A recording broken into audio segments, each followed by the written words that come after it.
starting.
Hello, everybody. This is Tammy Gaskell. I'm from the Columbia County Libraries Association. I'm the director at the Rojan Library. We're going to wait just another minute or two and let everybody who registered get in. People are logging in now, so hold on just a moment and we will get started.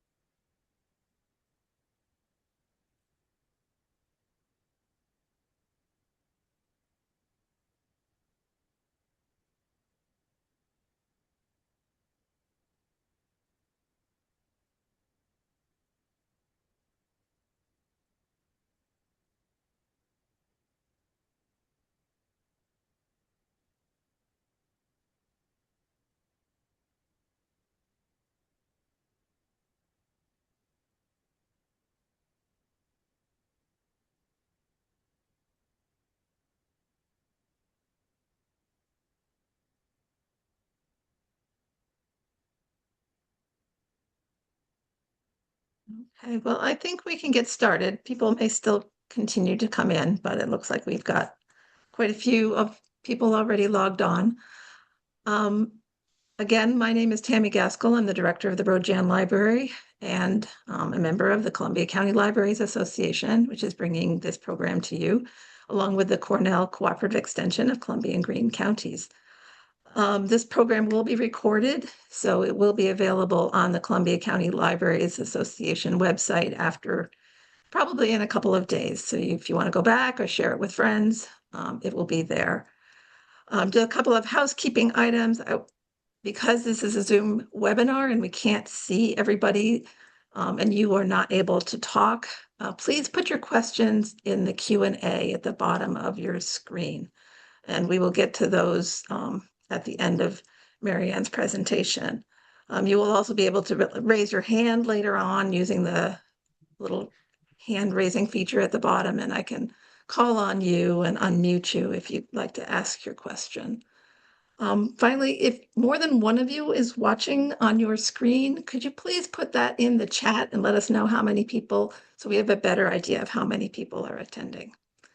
So with that, I'd like to get started by introducing Marianne Iaccino. She is a Master Gardener volunteer with the Cornell Cooperative Extension, Columbia and Greene counties. And she's here today to talk to us about climate change and gardening.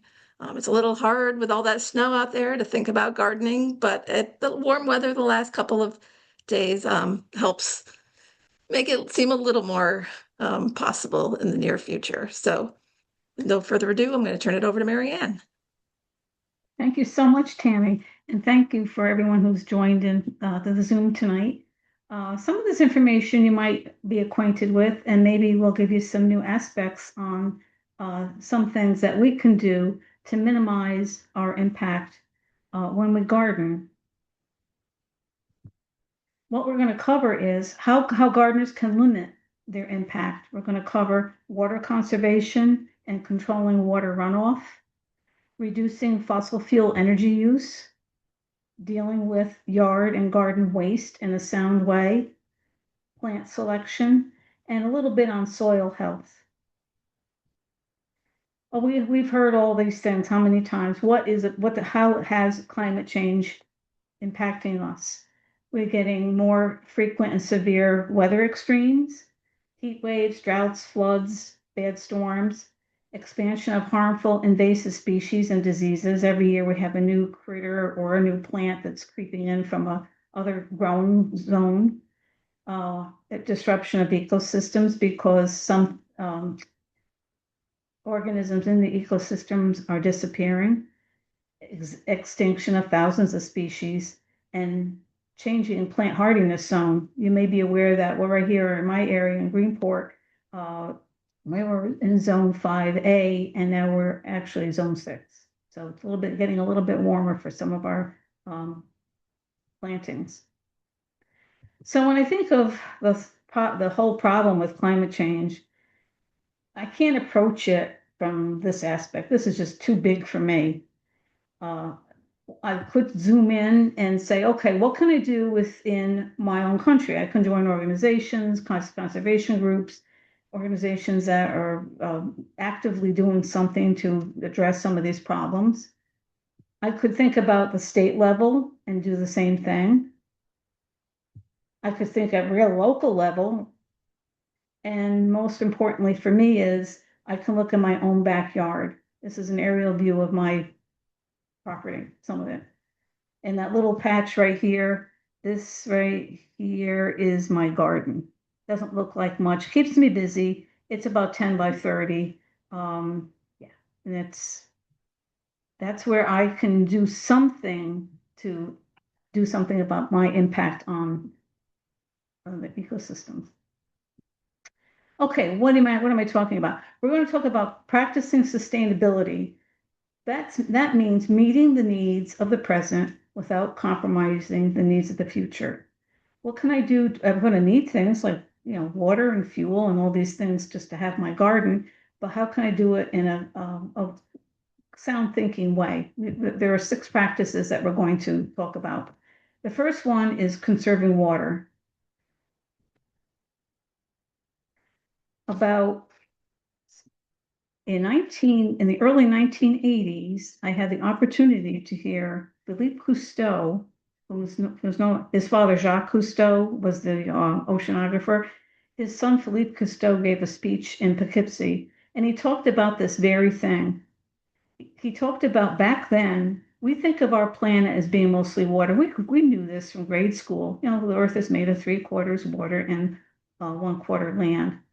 Well, how much fresh water is actually available on Earth?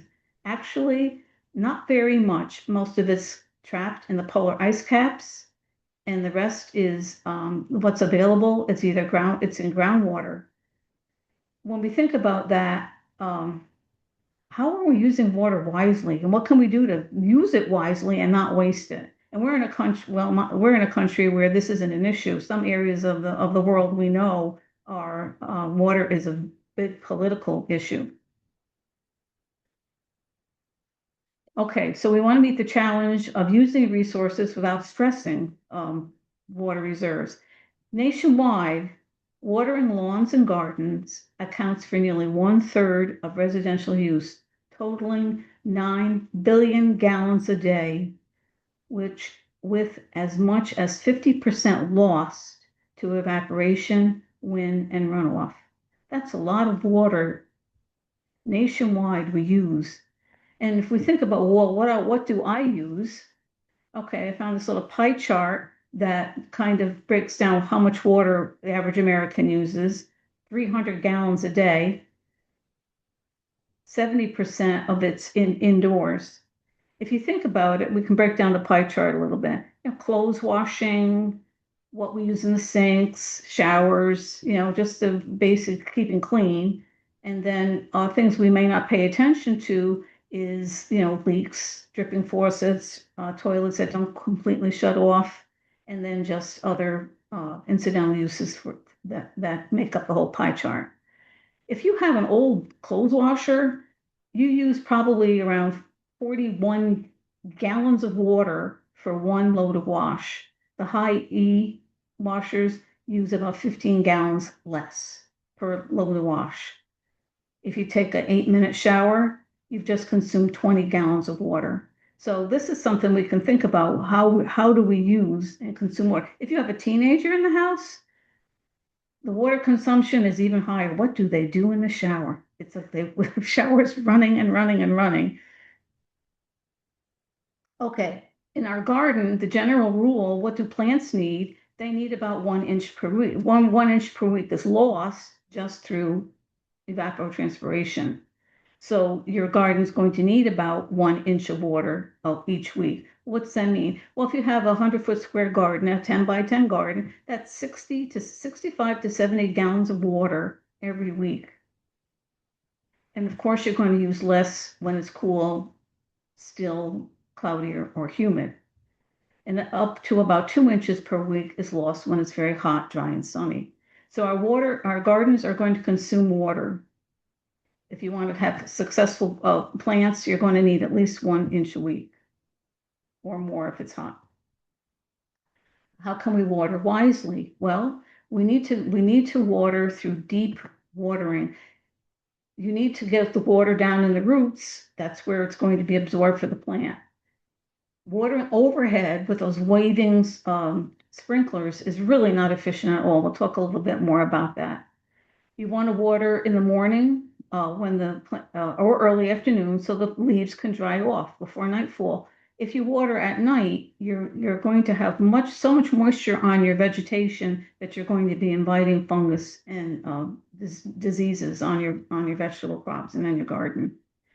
Soaker hoses are good if you can do that. And this is a diagram without mulch. This person's going to have to add mulch here, but that's the idea. They're going to get the water down near the roots, and then they're going to cover it so a lot of it doesn't evaporate.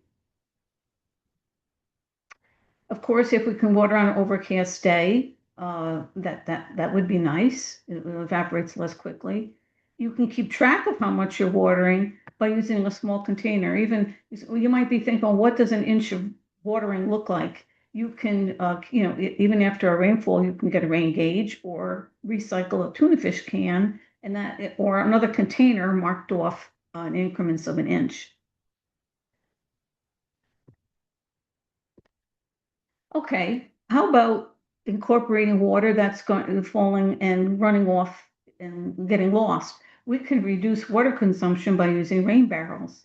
This little statistic here, an inch of rain falling on a 1,000 square inch roof, so let's say it's 10 by 100, gives you 500 gallons of water that you can use for your landscape plants.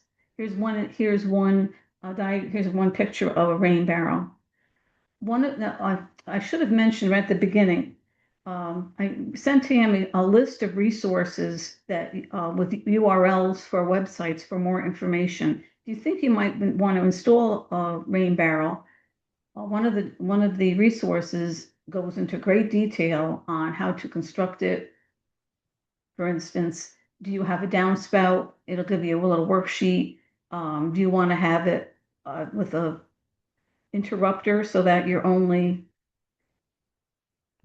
have more being drained down. You can collect some of it. You can have it go into the rain barrel directly. If you don't have downspouts, you can use chains. It gives you all these different configurations on how you can set up a rain barrel to collect some of the rainwater that's going falling anyway. Different styles. One thing I will say though is Cornell does not recommend you use this collected water on your vegetable plants. If you have nice landscaping plants you want to make sure that you don't lose during a drought, let's say, this is terrific for them. They don't recommend it for your vegetable plants. Okay, what about rain gardens? Maybe you've heard of them. There are shallow depressions that soak up water. You can support trees, shrubs, and flowers that are more tolerant of both wet and dry conditions. One thing about rain barrels is terrific is it helps reduce storm water runoff. Things like herbicides, fertilizers, insecticides, all these things get carried in runoff and get down into our streams and into our larger bodies of water. Some gardens, rain gardens can cover 100 to 300 square feet. Now, one of the references on the sheet I just mentioned will show you how to construct a rain garden. It'll help you choose a site. This is a really good diagram. This household has their downspout, and their downspout is connected to the rain garden. It's hard to tell how far away it is from the house, but the idea is that these plants will help eliminate the water from continuing on and going into a stream. Maybe you have a soggy spot in your landscape. It's always soggy there. You go to mow and it's always wet. That's a perfect site for a rain garden. And we also have a cross section of what it looks like, where and also a diagram of different plants that you can put in there. Plants that you would put in a rain garden would be plants that you can get a sequence of bloom. You can have something blooming every season. The one reference I gave you gives you some things like columbine, milkweed, blue flag, all the way down here, ferns. But if you look at this last column, you can have things that bloom in the spring, summer, fall, winter. You can have something all year long in that rain garden, which will make it an interesting place to look at while it's preventing water from being drained off and going into our water systems and bodies of water. Some more things you can plant. There are some grasses. Again, you've got some spring, summer, fall plants going on here, and some shrubs. So you can have a little garden right there without even watering it. What you want to do, though, is get plants that can take conditions wet to dry. They're a little more tolerant. Okay, next thing we're going to talk a little bit about is mulching. Mulch is your friend. Okay, not only does it help control weeds, it regulates temperature, conserves moisture, and it keeps your vegetables clean. One thing I've learned myself is that when I water my vegetables, what we want to prevent is a lot of splashing of water from the soil up on the foliage, because all those mold spores and everything in the soil get splashed up on the foliage, and that causes fungal diseases. So you can eliminate a lot of plant problems if you use mulch, especially around your vegetables. And for your landscape, it'll cut down on weeding, right? It'll cut down on how much you have to water, and it just makes all around a really good thing to do.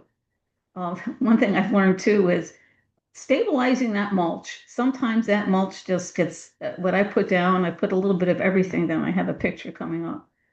Sometimes it's a little too dry when I put the mulch down in the spring, and I really have to kind of water the mulch to get it to stick. And then once it's in place, it's fine. Some things you can use organic mulches. I use just about anything to get my hands on. Grass clippings, straws, ground up leaves, newspaper, shredded bark. I also do use some plastic, and I reuse it. It's not a once and done. I reuse it, and there is also some biodegradable plastics. This picture here has a little bit of everything, but you can see how that foliage is going to stay nice and clean, and the chore of weeding is really cut down. Okay, suppose you would like to do something called xeriscaping. This helps water conservation too. We're going to be talking a little bit about plants that are drought resistant. And this is creating a landscape that requires very little water. And it doesn't have to look like the Southwest. We're not talking about all succulents and things like that. This is a lovely little xeriscape garden with lovely flowers and blooming things. There are a couple of principles for xeriscaping. First of all, you need a plan, and a design would help. It's a way to limit your lawn. You can use water efficient plants. It'll incorporate efficient irrigation, and your soil amendments, and you'll have to add your soil amendments. You might have to remove some sod, and using mulches and appropriate landscape maintenance will keep this look really nice. You have to do some weeding and some things like that, but all in all, it's going to really help with water conservation. Okay, for this, these are plants for zone 5. We're in zone 6, so these would be okay here.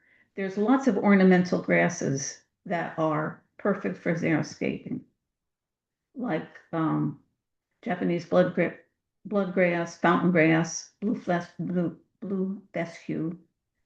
If grasses aren't your thing, there are some trees. These are trees that are a little more tolerant to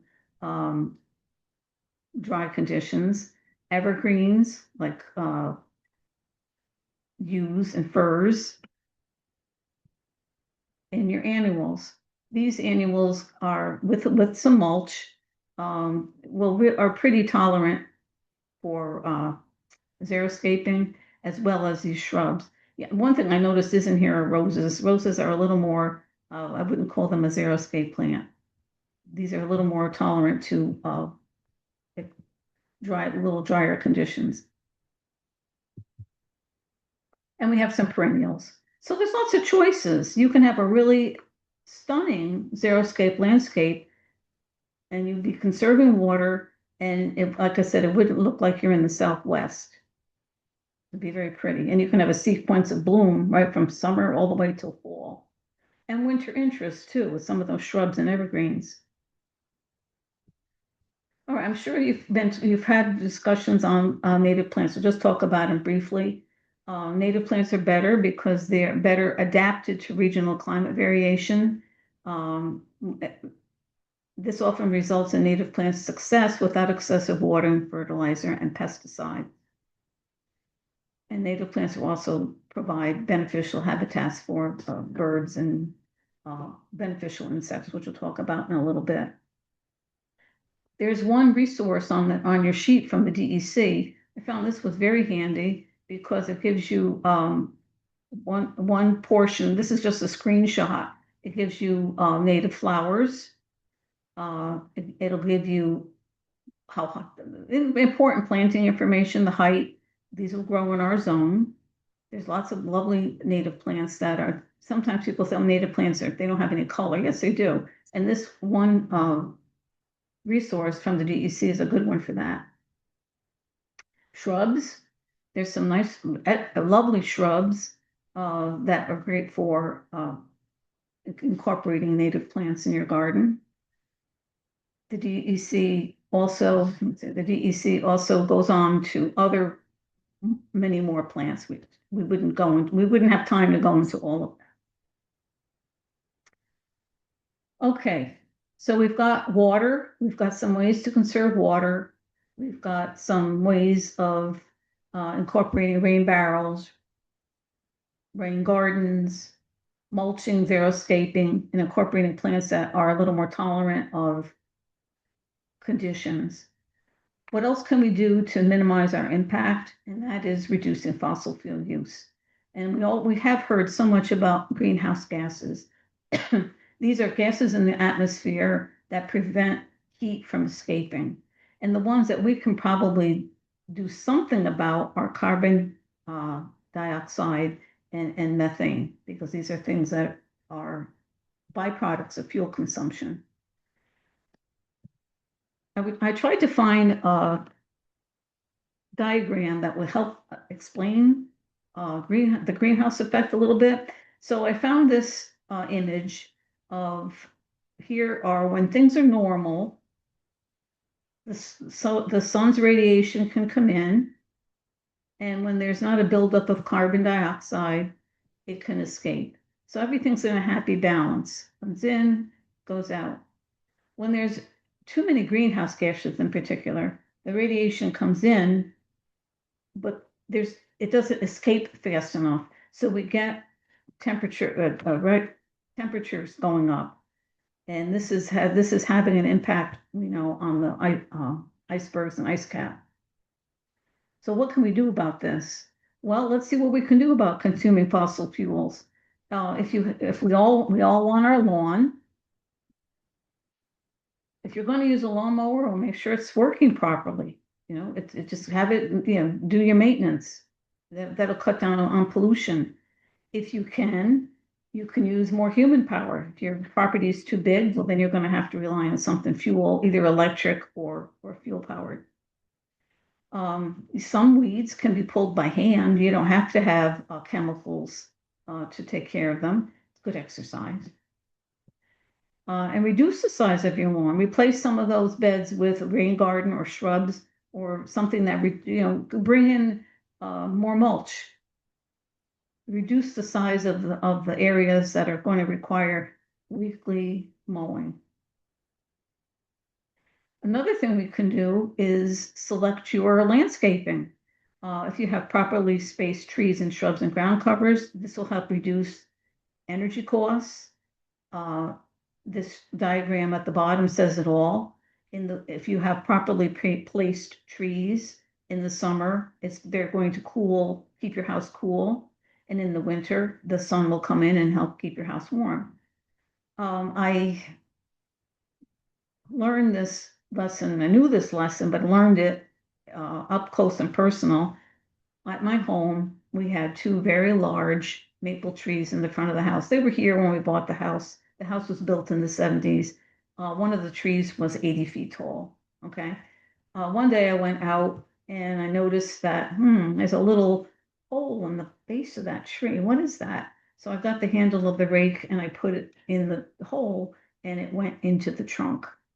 So we had to have a tree guide come out, and if the tree was a sugar maple, that tree was an 80-foot tree, 80-foot tall tree, and it was hollow for the first 12 feet out of the ground. It had to come down immediately because I don't know what kept it standing up. It looked fine. It leaped out. Everything was fine. So that tree went. And a couple of years later, the Norway maple that was planted there split. And there was no way to keep it because it looked ridiculous. It was split. We had to go. So now I have no trees in front of my house. So I did plant some trees to replace them. And I'll tell you, when I walk out the front door in the summer, where those big trees used to shade the house, the heat it's just like walking out of air conditioning on a humid day. Is whoosh, that warm air just hits you. And I realized, boy, those trees really made quite an impact on keeping my house cool. And you can, a well-planned landscape can affect your energy efficiency up to 30%. That's a good amount. Now, one of those statistics I found was if every one of America's 85 million gardening households planted just one young shade tree in their backyard or community, those trees would absorb more than 2 million tons of CO2 each year. Think about that. If each of us planted one, and there were 85 million of us doing it, the trees could absorb 200 million tons of carbon dioxide each year. I don't know how big. I tried to find a graphic for that. That's big. It's big. That's all I can say. So my question here is, when is a good time to plant a tree? Well, the best time to plant a tree was 20 years ago, and the second best time is now. So this is a little picture from my kitchen window. When we moved here, I missed my redbud trees. So my husband bought me a redbud tree and we planted it, and I planted a second one. And right now those trees are that was 20 years ago.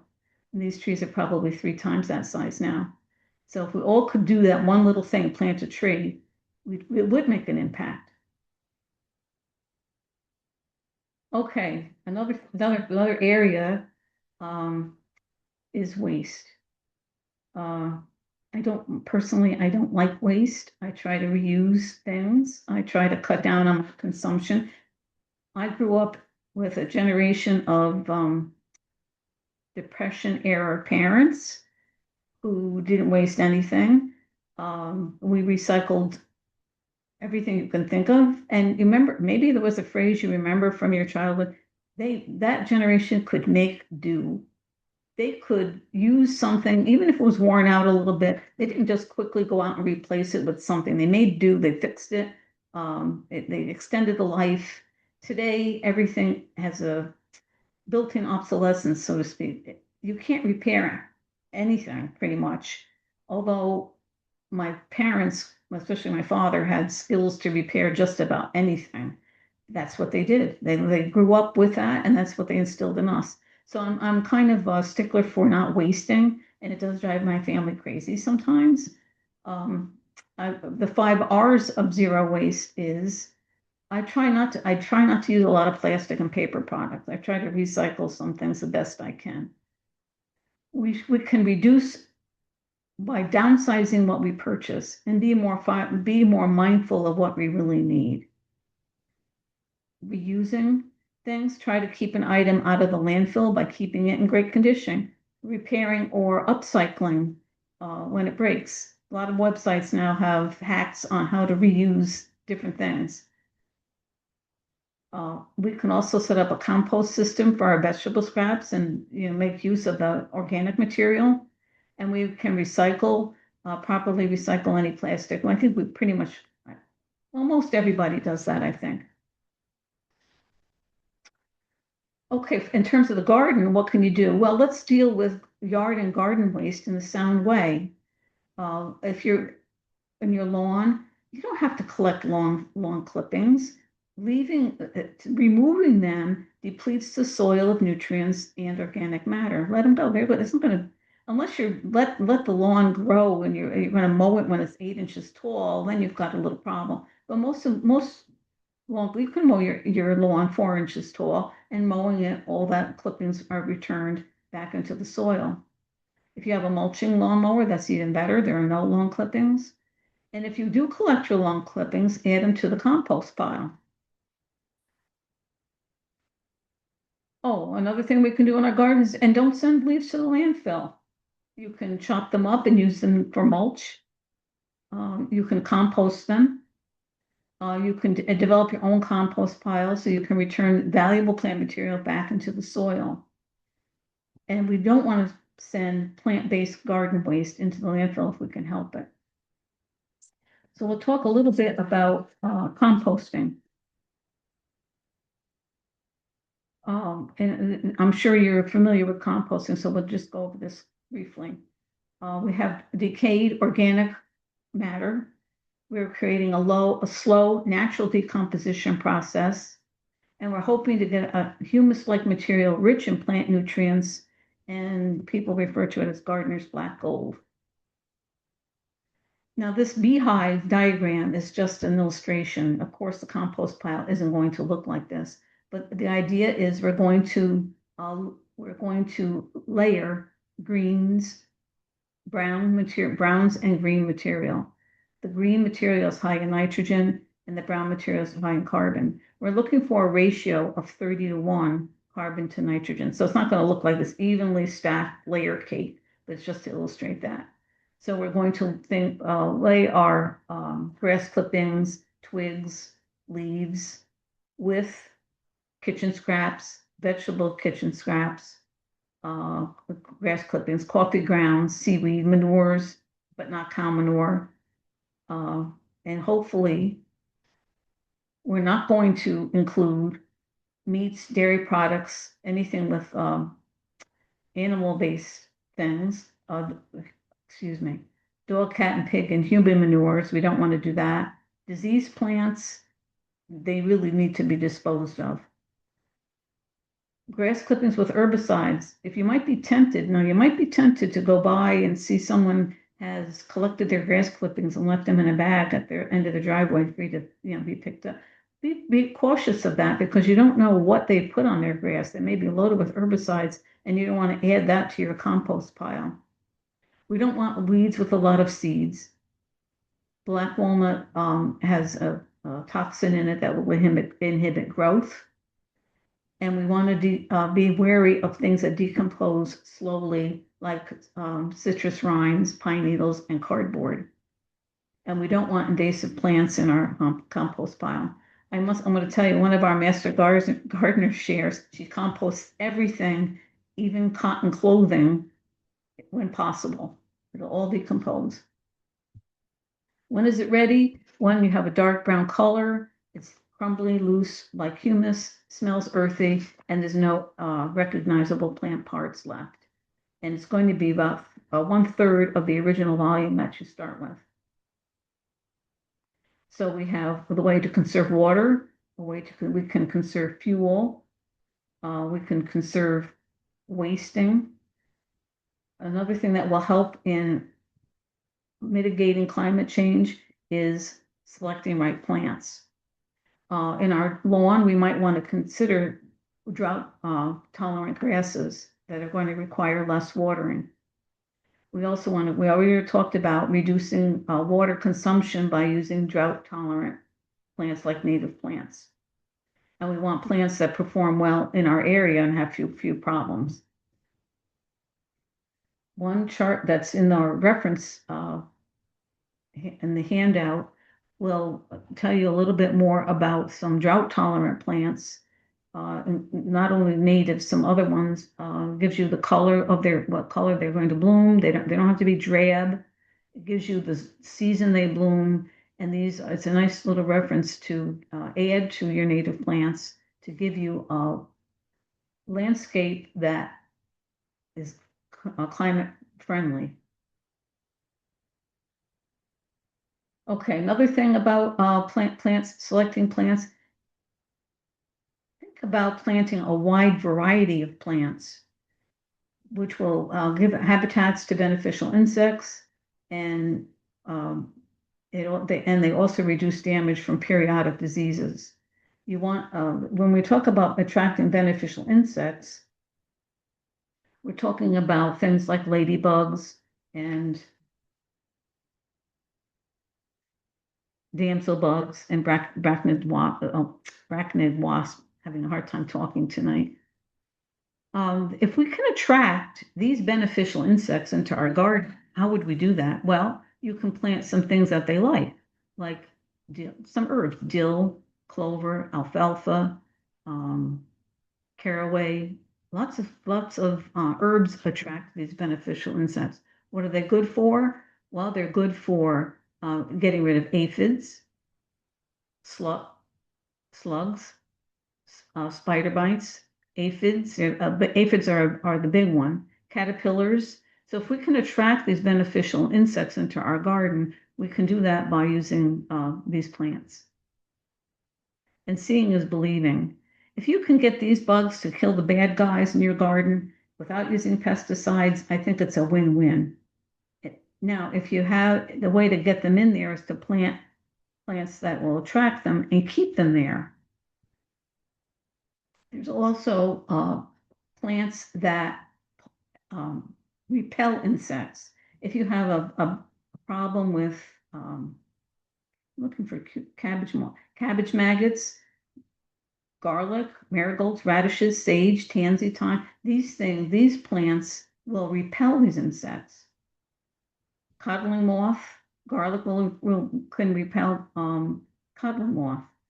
Flea beetles, catnip, marigolds, nasturtium. So you can plant with proper plant selection, you can cut down on some of the things that you might normally go to a pesticide to use to get rid of them. Not necessary.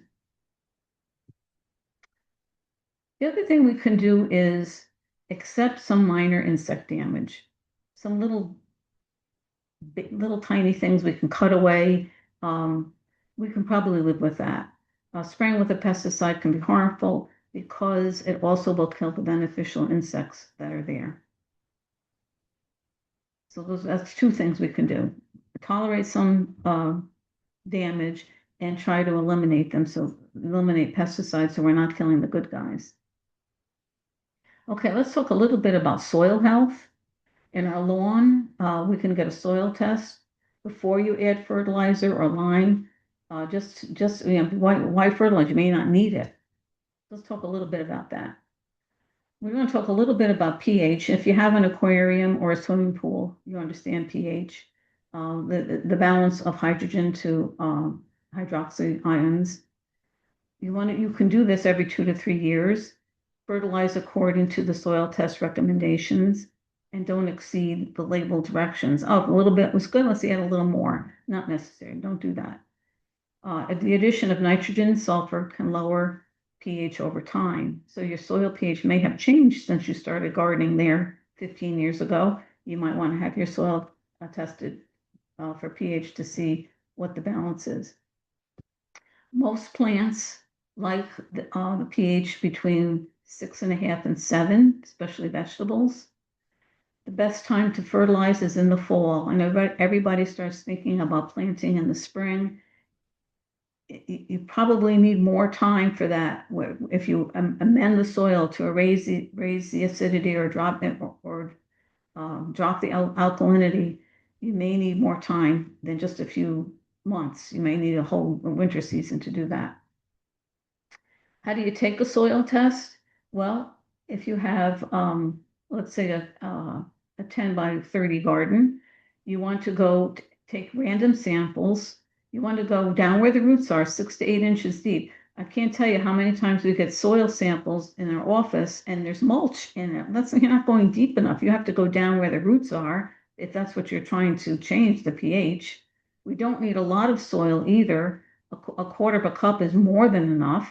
Okay, and the way you get that in an area of 10 by 30 is think of the letter W and go in at 5 different points, 6 inches, random spots, 6 inches deep. If you're doing a raised bed, you can do it in, in different areas of the raised bed. We don't need a lot because this is the test tray. You only need like an eighth of a teaspoon, if that. And if you bring a soil sample into the office, it can't be wet. So if you have it, you can let it dry out. The wet soil won't react correctly with the reagents that we use to test pH. If you have to increase the alkalinity, you find out you're too acid, you're going to have to add pelletized lime or powdered lime. That will make that will increase if your soil is too acid. If you have to increase the acidity, you'll be adding sulfur compounds like ammonium sulfate and ammonium nitrate. And the master gardeners can help you with this. Okay, what about fertilizing? Well, we try to promote organic manures, chicken, sheep.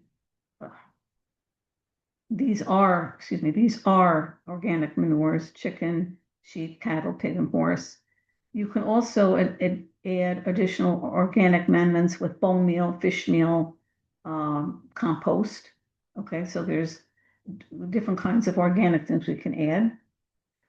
If you're going to go to something you can purchase in the store, you're going to be looking at products that are going to give you 3 numbers for nitrogen, phosphorus, and potassium. If you want it for the fertilizers we buy in the store, like something that's like, I'll give you an example. I'm not promoting Miracle Grow, but you know what I'm talking about. You're going to see these 3 numbers. Nitrogen is going to give you strong leaf growth. Phosphorus is going to go supporting root growth to promote early plant growth. And potassium is for plant vigor, disease, and it's an all-around fertilizer nutrient. Okay, so the first one shows you how much fertilizer is devoted to green upward growth in the leaves, needles, flowers, leaves, needles, and the green growing part. The second number, phosphorus, shows how much will be devoted to root growth, flowers, and fruit. The last number is potassium, and it gives you the overall building block that benefits the all-around plant, and it's really good for root crops. So when you see these 3 numbers, this isn't it. Maybe you've seen fertilizers with NP and K. You can get 10, 10, 10, 20, 20, 20, 5, 10, 5. And this means that it shows you the balance of these 3 nutrients that promotes growth up, down, and all around.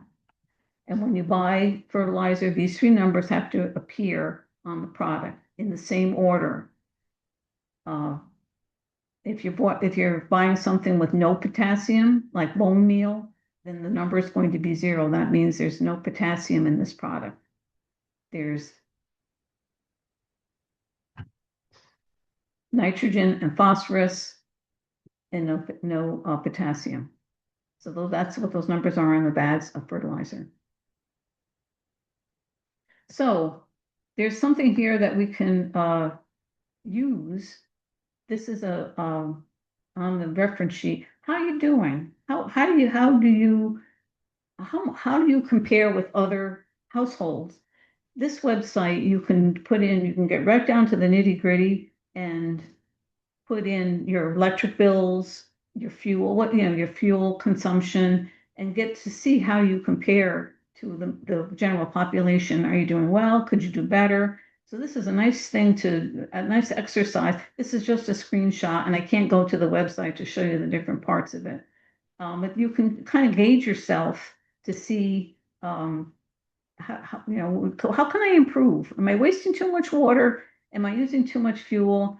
Are my plants too, can I choose better things to grow?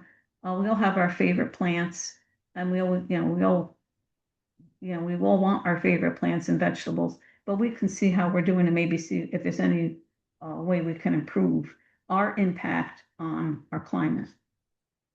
If we all do a little bit, it does add up. If we all reduce the size of our lawns and reduce waste, it all adds up. Now, before we go to questions, I'd like to promote our spring gardening day this year. If you are familiar with we had spring gardening days.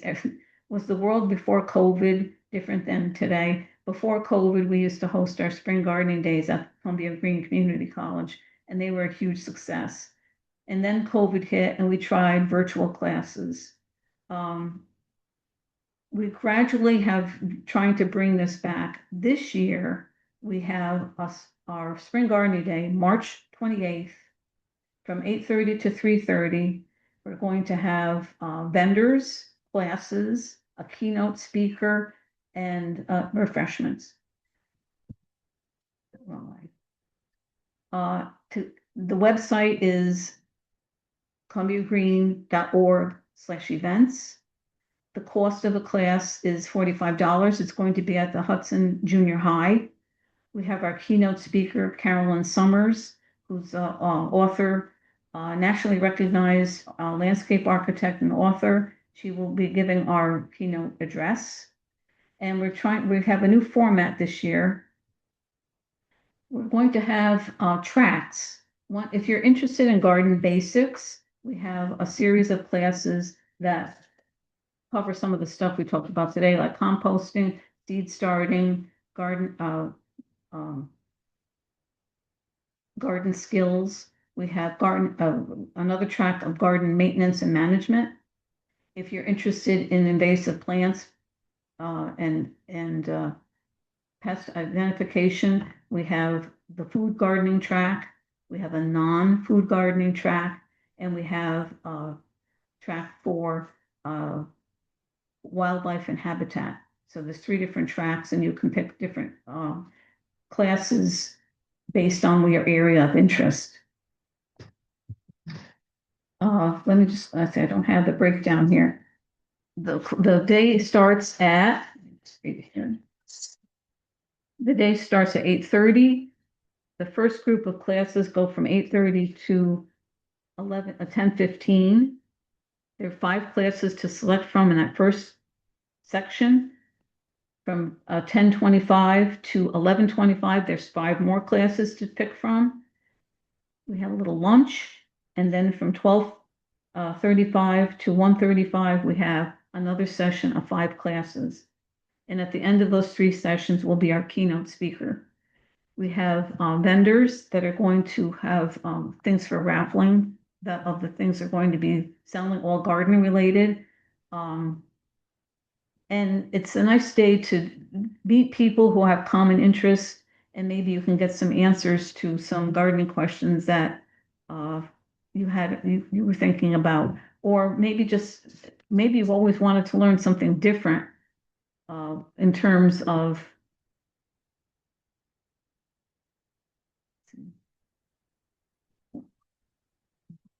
into herbs, vegetables. I mean, it's kind of hard to describe what it is. If you go to the website, there's registration, and it'll break down class descriptions and give you much more information than I can right now here.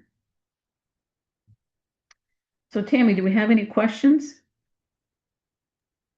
I don't see any yet, but if people have questions, just please put them in the Q&A or raise your hand.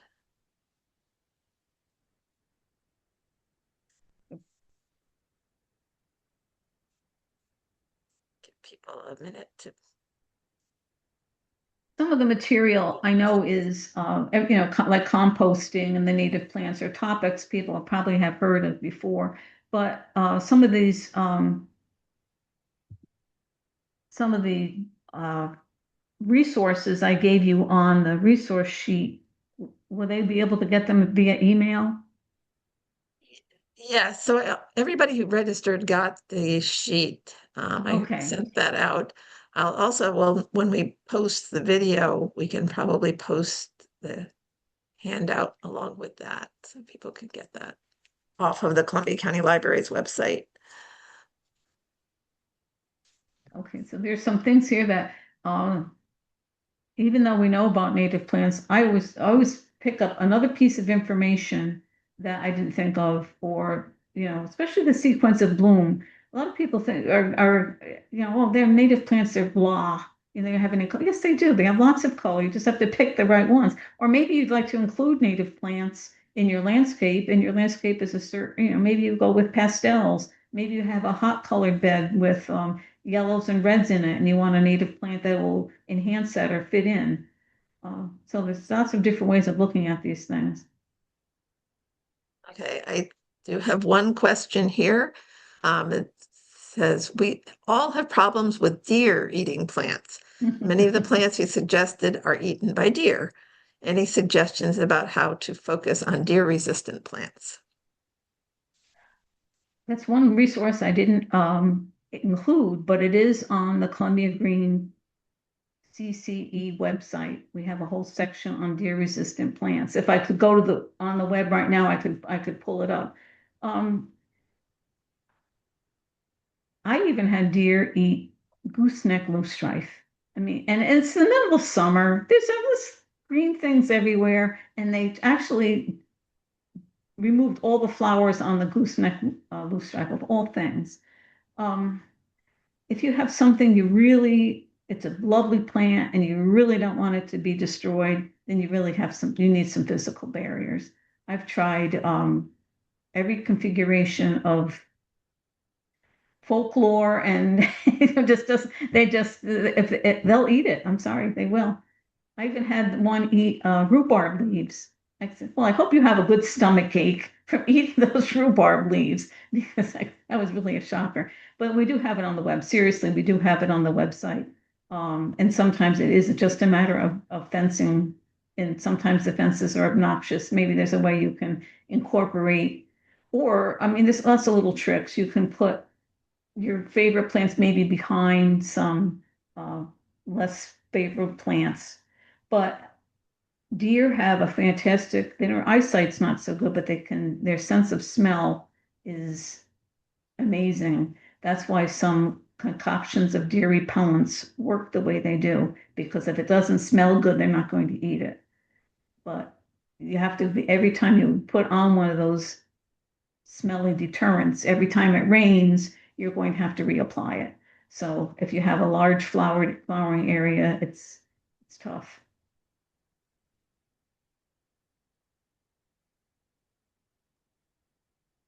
We have one other question. Why is collected rainwater not recommended for veggie plants? Is it because of Well, potential contaminants? probably that and whatever your shingles are made of. 50-year-old shingle, 50-year long, the ones that last 50 years. What chemicals are in there? I was not aware of that until recently. So I use my collected rainwater for the landscape plants because I'm not going to eat them, and they don't seem to care if it's from the roof or where it's from. But if you're going to consume it, Cornell recommends not putting it on your vegetable plants. And maybe too, whatever pollutants come down in the rain too, you're putting that on the plants you're going to eat, the vegetables you're going to eat. though they'd be getting that rain anyway.